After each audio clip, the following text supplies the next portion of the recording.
आज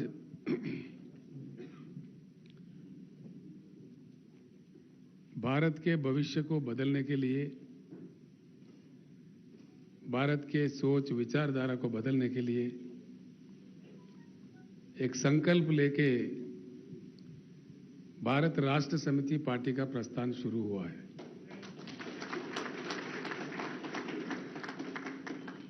तो इस कारवान में, इस प्रस्थान में, इस महायुद्ध में शामिल होने के लिए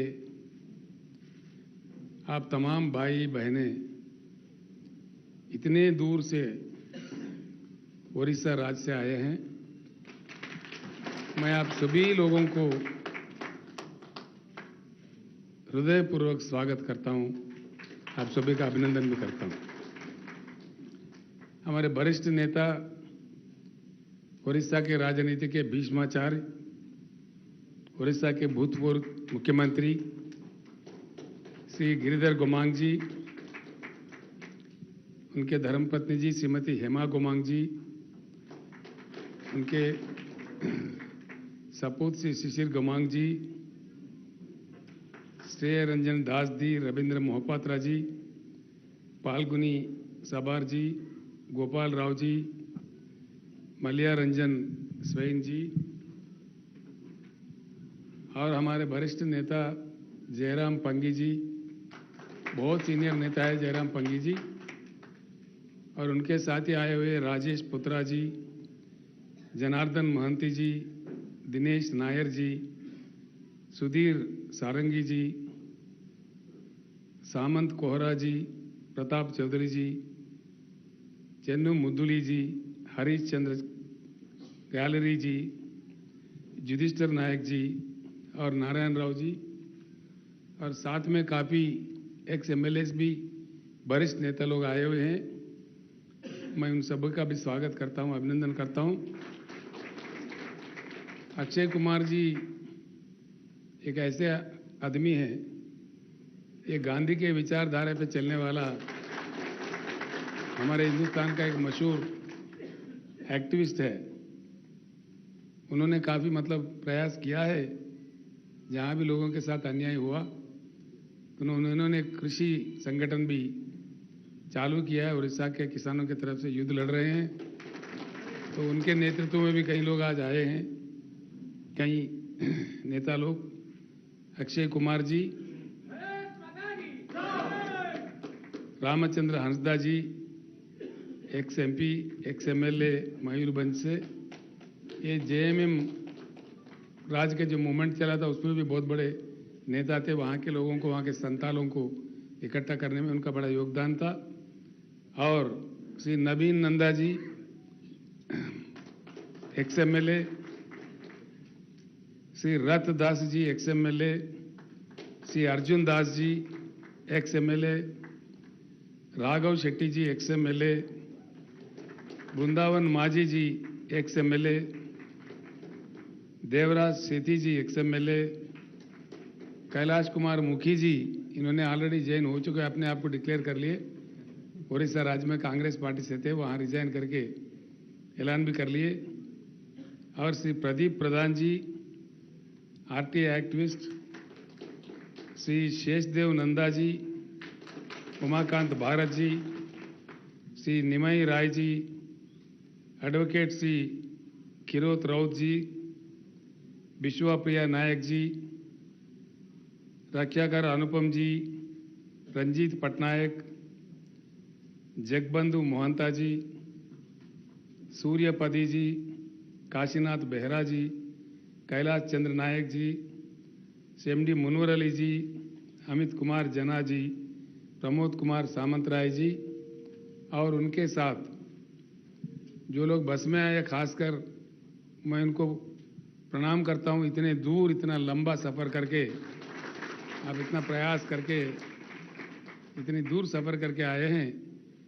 इन सभी नेताओं के साथ मैं आप तमाम लोगों का दिल से स्वागत करता हूं फिर एक बार। तो साथियों, आज देश 75 सालवा आज़ादी का जश्न मना रहे हैं। 75 साल बहुत लंबी समय होती है, काफी बड़ी समय होती है। इसमें 2 जनरेशन खत्म होकर तीसरा जनरेशन का जीवन चलता रहता है, ऐसा एक स्थिति है। हमारे से थोड़े पहले, कुछ समय पहले और हमारे से कुछ समय बाद कई राज्यों को इंडिपेंडेंस मिला, आज़ादी मिला। उनके तरफ देखे तो कहानी कुछ अलग है, हमारा भारत का कुछ कहानी अलग है। मैं 2-4 शब्द ही कहूँगा, कल परसों पहले हम लोग मिल लेंगे। आज आपको रेस्ट भी लेना है, इतने दूर से आए हैं। हम पूरी बातें तफसील में बात कर लेंगे, लेकिन इतना तो कहना चाहूँगा जरूर कि इस देश में संपत्ति है अमेरिका से भी ज्यादा, चाइना से भी ज्यादा, दुनिया के किसी भी अन्य देश से ज्यादा। ये बिना किसी शक के मैं कह सकता हूं। मैं भी 50 साल से राजनीति में हूं। मैं एमएलए था, एमपी था, मंत्री था, केंद्रीय मंत्री था, चीफ मिनिस्टर भी हूं। कई चीज मैंने देख चुका है, अध्ययन भी कर चुका है। ये मैं बड़ी जिम्मेदारी से कह रहा हूं। संपत्ति इतनी है कि अमेरिका से भी ज्यादा, चीन से भी ज्यादा हमारे पास संपत्ति है। लेकिन आज दुनिया में अमेरिका की जगह क्या है, चीन की जगह क्या है और हमारा इंडिया का जगह क्या है? बस एक बात से हम सब कुछ समझ सकते हैं। उड़ीसा से हो, महाराष्ट्र से हो, उत्तर प्रदेश से हो, दक्षिण में हमारे कहीं अन्य राज्य से, कर्नाटक से हो, कहीं से भी हो, भारत के युवा अमेरिका जाने के लिए तरस रहे हैं, तड़प रहे हैं। क्यों? अमेरिका में हमारा कोई युवा जाता है और उनको वहां ग्रीन कार्ड मिल जाता है। उनके माँ बाप यहां इर्द गिर्द के लोगों को बुला के दावत दे रहे हैं, भाई हमारे बच्चे को ग्रीन कार्ड मिल गया। ये किस चीज का ये एग्जाम्पल है? ये चीज क्या बताता है हमें? हमारा किसी लड़का को, हमारे भारत का किसी युवा को अमेरिका का अगर ग्रीन कार्ड मिला, हम उसको इतना मान्यवर समझ रहे हैं कि यहां हम दावत मना रहे, यानी कि हम कहां हैं? इस एक चीज से सब कुछ हम समझ सकते हैं। सब कुछ रखते हुए भी देश के जनता अपनी संपत्ति से क्यों वंचित है? इस बात पे हमें सोचना चाहिए। पीने का पानी भी नहीं दिया जा सकता देश में 75 साल के बाद। सिंचाई के लिए, खेती के लिए किसानों को पानी भी नहीं दिया जा सकता, बिजली भी नहीं दिया जा सकता। ये क्या बेहाल स्थिति है? कितनी सभाएं हम देख रहे हैं, कितनी भाषण सुन रहे हैं, कितने नेता एमएलए बने, एमपी बने, मुख्यमंत्री, मंत्री, प्रधानमंत्री, कितने सरकारें बदले, कितने रंगों के रंग बिरंगी झंडे भी हमने देखे, लेकिन किसानों का, गरीबों का हालत तो नहीं बदला। सरकारें बदले, नेता बदले, इसका कारण क्या है? इस पे सोचने की बात है। इसका कारण यही है, जब चुनाव होता है हमारे देश में, चुनाव में नेता जीत रहे, पार्टी जीत रहे, चुनाव के बाद जनता हार रही है।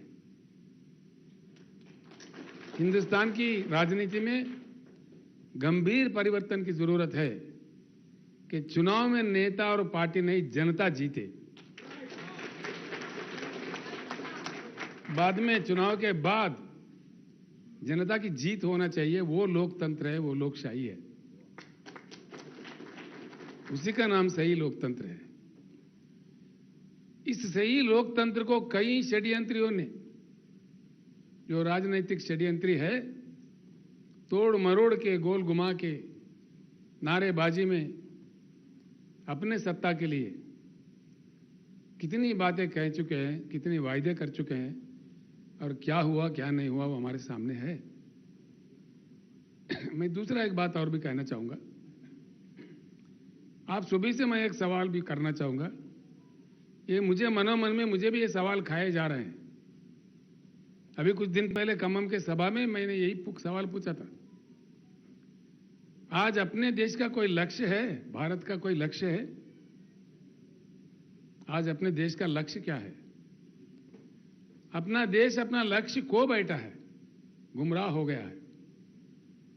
आज के नेताओं का, आज के पार्टियों का सिर्फ चुनाव जीतना ही लक्ष्य बन गया है। कुछ करो, चुनाव जीतो, दंगे कराओ, फसाद कराओ, फूट डालो, समाज को तोड़ो फोड़ो, जाति के नाम पर, धर्म के नाम पर, कई अन्य प्रकार से समाज को विभाजन करो, अपना काम निकालो, बस चुनाव जीत जाओ। चुनाव अगर जीतते हैं, कोई पार्टी जीतता है, किस लिए जीतता है? चुनाव जीतने का लक्ष्य क्या होता है? पार्टी बनने का भी लक्ष्य क्या होता है? जनता का सेवा करना चाहिए, देश का उन्नति करना चाहिए, देश का उद्धार होना चाहिए। भाइयों, मैं ये एक बात कहता हूं, उड़ीसा के महानदी में कितने पानी है? उड़ीसा के महानदी में कितना पानी है? हमारे जरूरत से ज्यादा पानी है। उड़ीसा यूज करता है कितना? 25%, 30% हम यूज करते हैं, बाकी 50 साल से बह रहे हैं समंदर में।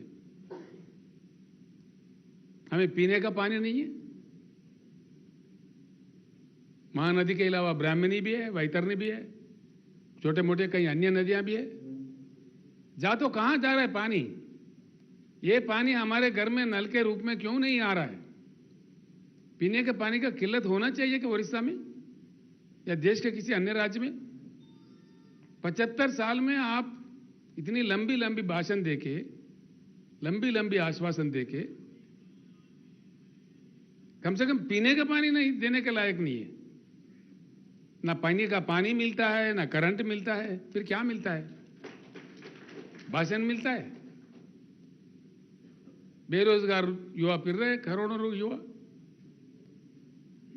किसान आंदोलन करते हैं, क्यों? किसान को 13-13 महीने देश के राजधानी में दिल्ली में आंदोलन करना पड़ता है। ये किसी देश में संभव है? सिर्फ भारत में 13-13 महीने शर्म करने की बात है। आखिरकार हुआ क्या है?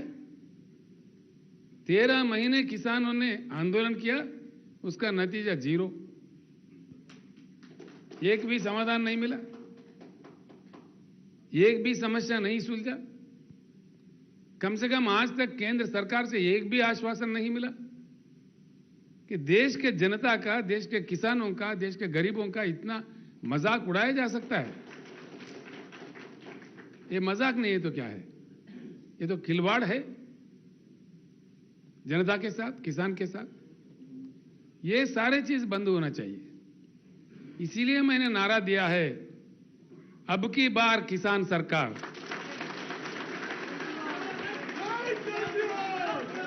किसान हल चलाना ही नहीं, कलम चलाना भी सीखना चाहिए। आगे चुनाव में हमारा यही नारा होगा। काफी एमएलए हम बना चुके हैं, एमपी बना चुके हैं, मंत्री, मुख्यमंत्री, प्रधानमंत्री, क्या क्या नहीं बनाए।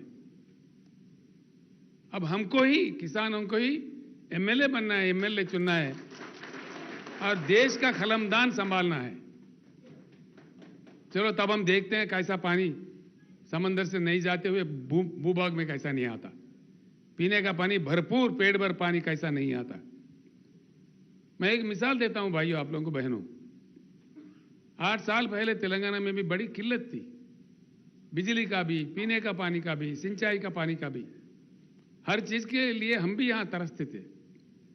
जो मन से काम किए, आज यहां पूरा समाधान मिल गया।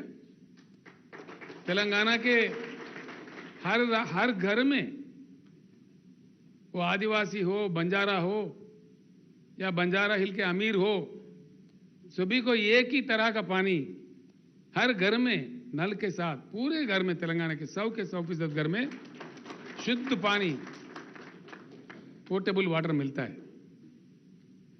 अगर ये बात तेलंगाना संभव में है, तेलंगाना में संभव हुआ है, बाकी पूरे देश में क्यों संभव नहीं है?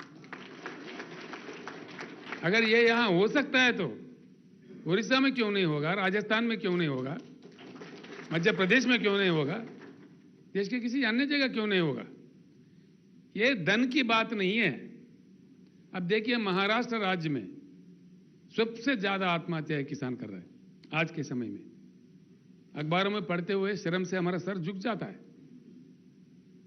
क्या महाराष्ट्र के पास धन की कमी है? तेलंगाना तो महाराष्ट्र से कमजोर है। यहां किसान की आत्महत्या हमने बड़ी प्रयास करके कृषि क्षेत्र को खड़ा करके थोड़ी सुधार लाके यहां आत्महत्या हमने बंद किया। यहां से जो माइग्रेशन था, पलायन था लोगों का, 50% लोग पलायन होते थे महबूबनगर जैसे जिले से, सारे वापस आ गए, सारे ही लोग वापस आ गए। और आज किसान तेलंगाना का आत्महत्या नहीं कर रहे, बिल्कुल नहीं कर रहे, अपने सर उठा के जी रहे हैं। ये तेलंगाना में संभव है तो महाराष्ट्र में क्यों नहीं, उड़ीसा में क्यों नहीं? ये धन की बात नहीं है, मन की बात है। धन की कमी नहीं है, मन की कमी है। इच्छा शक्ति होना चाहिए, राजनीतिक इच्छा शक्ति होना चाहिए, पॉलिटिकल कमिटमेंट होना चाहिए।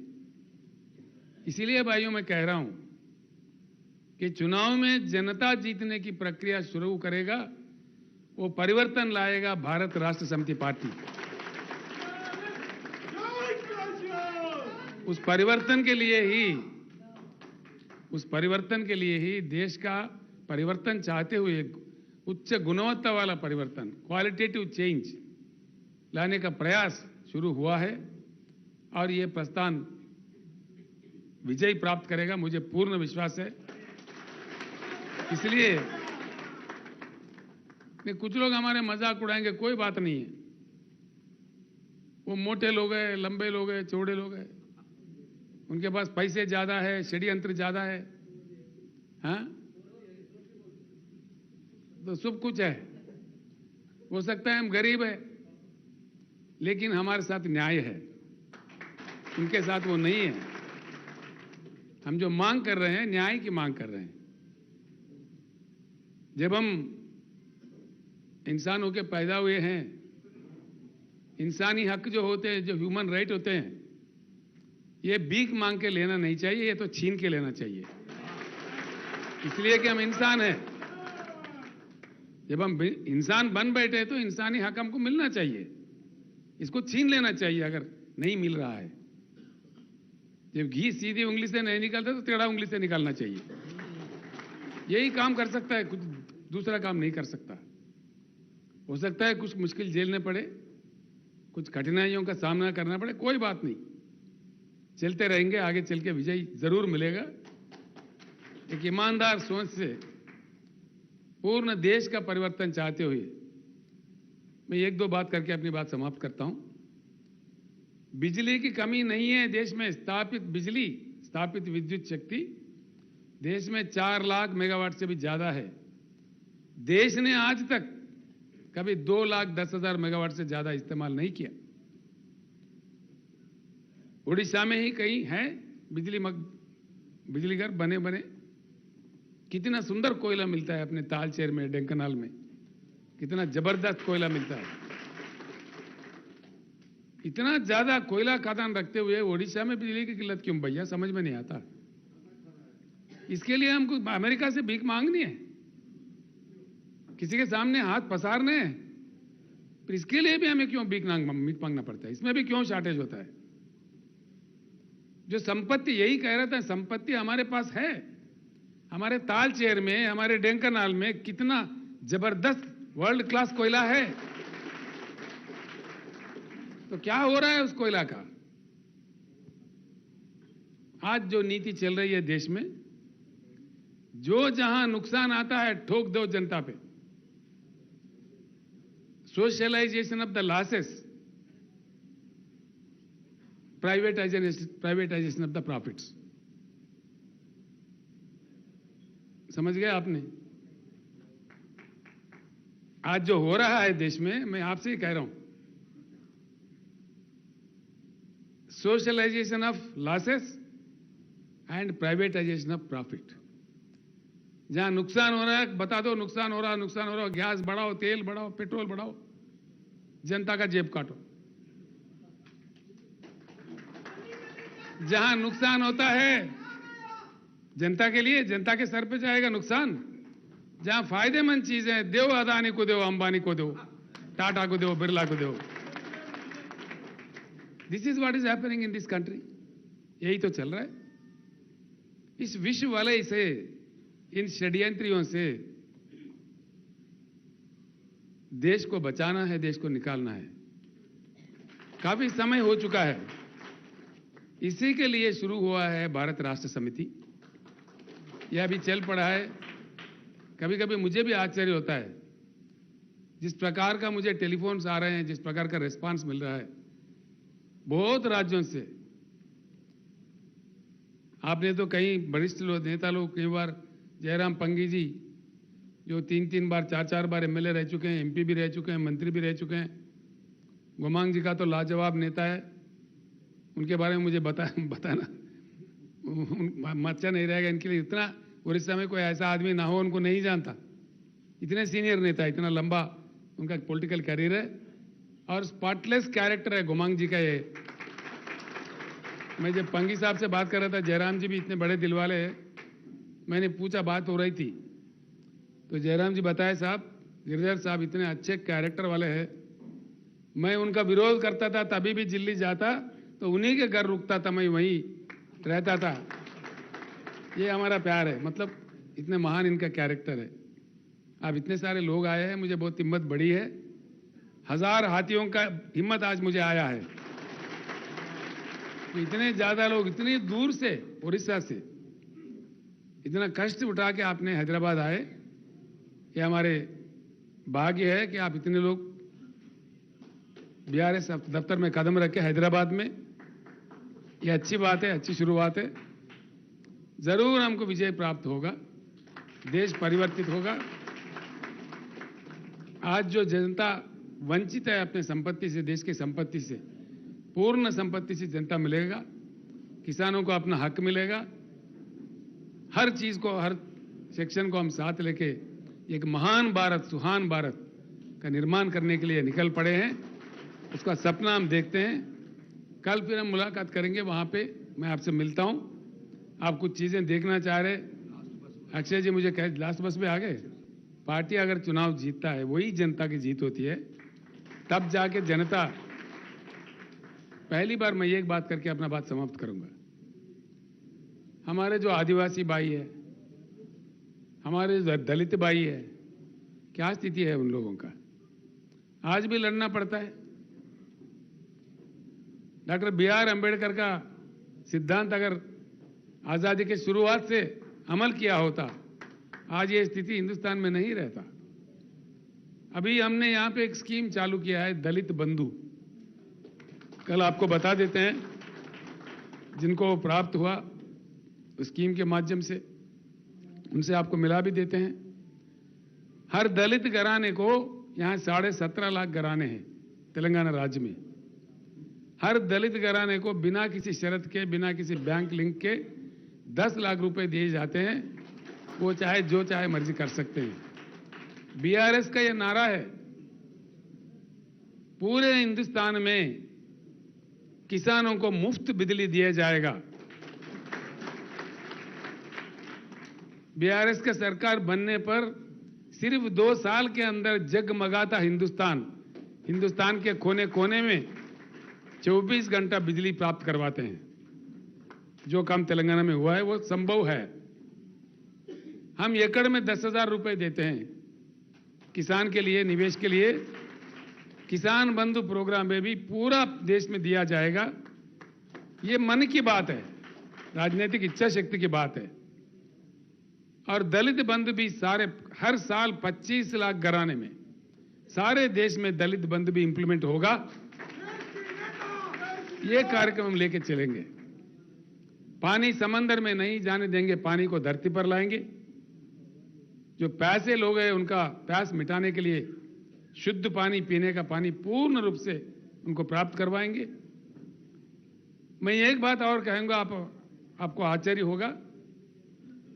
हिंदुस्तान में कृषि योग्य भूमि इस दुनिया के किसी भी देश से हमारे पास ज्यादा है। हमारे हिंदुस्तान के जमीन है 83 करोड़ एकड़, 83 करोड़ एकड़। अमेरिका हमसे 2.5 गुना बड़ा है, लेकिन उनके पास 29% ही कृषि योग्य भूमि है। चाइना हमसे 1.5 गुना बड़ा है, लेकिन उनके पास कृषि योग्य भूमि सिर्फ 16% है। पूरा दुनिया में एक हिंदुस्तान ही ऐसा देश है जिसके पास 50% कृषि योग्य भूमि है और काम करने वाले 140 करोड़, 140 करोड़, यानी कि अभी हाल में न्यूज़ निकला है, चाइना से भी हम पार कर गए। पूरा दुनिया में सबसे ज्यादा आबादी हमारे देश में ही है। तो इतने ह्यूमन कैपिटल भी है, जमीन भी है, नदियों में पानी भी है, सूरज अच्छा खिलता है, सोलर इंसिडेंस भी है। फिर किसान क्यों रोए? फिर किसान क्यों धरना करे? फिर किसान को सही क्यों दाम नहीं मिले? किसान के पैदावारी क्यों खरीदा नहीं जा रहा है? इन समस्याओं का समाधान 75 साल के बाद भी नहीं निकले तो क्या हम चुप बैठेंगे, देखते रहेंगे? कुछ संघर्ष करेंगे। हमें तो संघर्ष करने ही है। वो संघर्ष करने के लिए हमको एकमुठ होना चाहिए, एकजुट होना चाहिए, वज्रमुठ होना चाहिए, वज्र संकल्प लेके इस युद्ध में जीतना चाहिए ताकि सभी लोगों को राहत मिले और एक सुहान भारत, एक महान भारत जो बीआरएस का सपना है, हर भाई का, हर बहन का, हर दलित फैमिली का, हर आदिवासी लोगों का कल्याण हो जाए और सब खुश रहे, एक ऐसे भारत का सपना हम देखते हैं।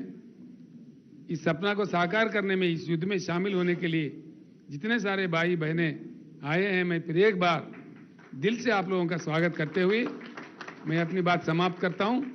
आप आज रेस्ट कीजिए, कल फिर मैं आपसे वहां मिलता हूं। फिर बाद में आप कुछ प्रांत देखना चाह रहे, देखने वाले आराम से जाइए, कोई जल्दी नहीं है, रेस्ट ज़्यादा कीजिए, इतने दूर से आए हैं, कल कोई कष्ट नहीं करना चाहिए ज़्यादा। आप उस प्रांत भी देखिए, फिर जाते समय भी फिर एक बार हम सब मिलके हम लोग बातचीत करके निकल जाते हैं। समाप्त करता हूं, मैं सबको प्रणाम करता हूं। जय भारत।